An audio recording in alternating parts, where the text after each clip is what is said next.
and interest to your message. Use pauses to enhance your message. Use vocal variety smoothly and naturally. And your time allotted is 5 to 7 minutes. All the best. There is this quotation that no matter what, you love your motherland. Whether it's a mother or a girl or mother, whatever there is a girl, they just love it. But today he is going to talk on something on a nationwide.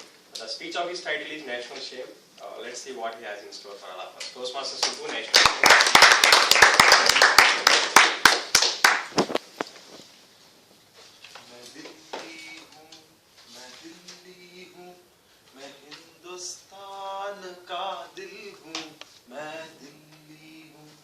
Okay, you want the sense from your faces. I'm stopping singing now.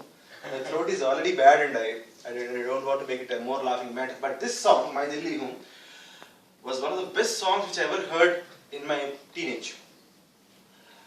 Those are the days of Doordarshan, late 90s, where this wonderful serial called My Dilli Hoon was telecast on Doordarshan.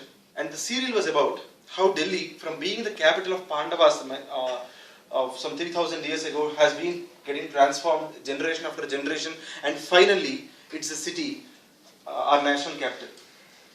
I don't know if that program is still on air.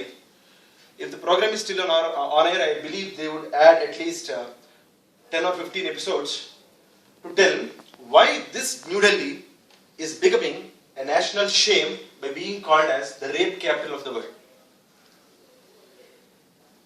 TMOD, fellow Toastmasters and guests, how much ever I don't want to use that word, the 4-letter word rape in a Toastmasters meeting of this sort, I'm still using it to bring out my anger, my astonishment and my frustration towards the situations that are happening in the national capital of India.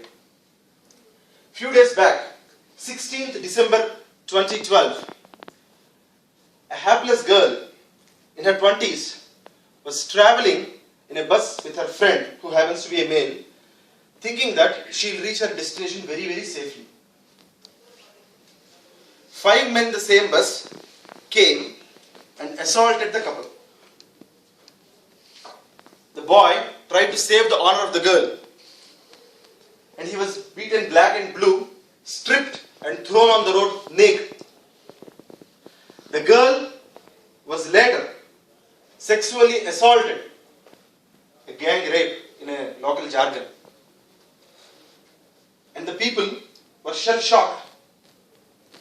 That hapless girl is right now undergoing treatment in AIMS, and she has done a laudable job by coming out of coma today itself.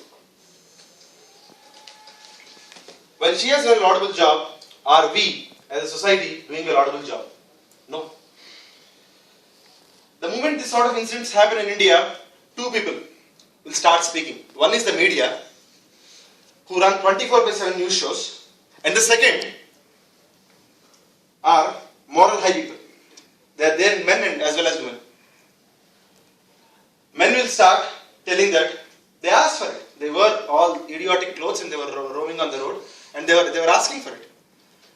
And the other part, the self-righteous women, they'll start making statements like, men are the cause of all the problems on this earth. And the idea of paradise is a no man's land. The problem with both of these sects of people is there will never be a workable solution when both of them talk and use debate. Yes or no?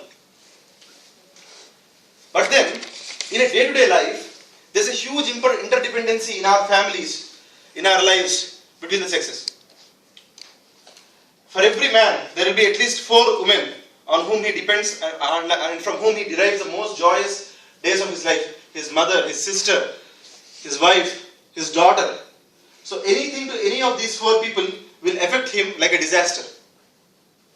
Same is the case for a woman. Her pain is always shared by a son, a father, a brother, and not but not the least, the husband. And with all these idiosyncrasies in our minds, people start telling what all they want on the news channels and go away. But my biggest concern is not even that. My biggest concern is, in 3 months from now, we are going to forget this girl. In 3 months from now, everybody in this country is going to forget this girl. How many of us remember Ruben Fernandez and Keen Santo. Two brave Mumbai guys who tried to save their girlfriends and were stabbed by evil teasers in the process. We are going to forget, don't worry. Delhi had 568 rapes last year. In the first 11 months of this year, there are 580. Growing faster than inflation actually. Every time whenever an event of this sort happens, people start telling, okay, there should be stricter laws, there should be capital punishment, there should be castration, etc., etc., etc. In 2 months, everything is forgotten. We, the educated lot of this country, have a huge responsibility to keep the fire on. If we are not keeping the fire on, who is going to keep the fire on? We should take the battle to the streets. It's not enough if we just post one status on a social media site one day and tell that we are condemning this act. Unless we are on the roads, unless we protest, unless we stop the traffic, unless we make them realize, we make our leaders realize that their life is going to get into trouble unless by our acts, they are not going to come and do any solutions for us.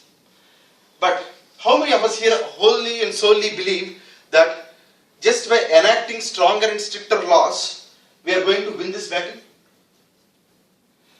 Just because a dozen in a lakh commit a heinous crime, the rest, 99,988 people are hanging their heads in shame. Yes or no? What do we need is a realization that sweeps across the grassroots levels of this country. In India, the family planning was a success not because of laws but because of awareness. We should go ahead with similar strategies even for this.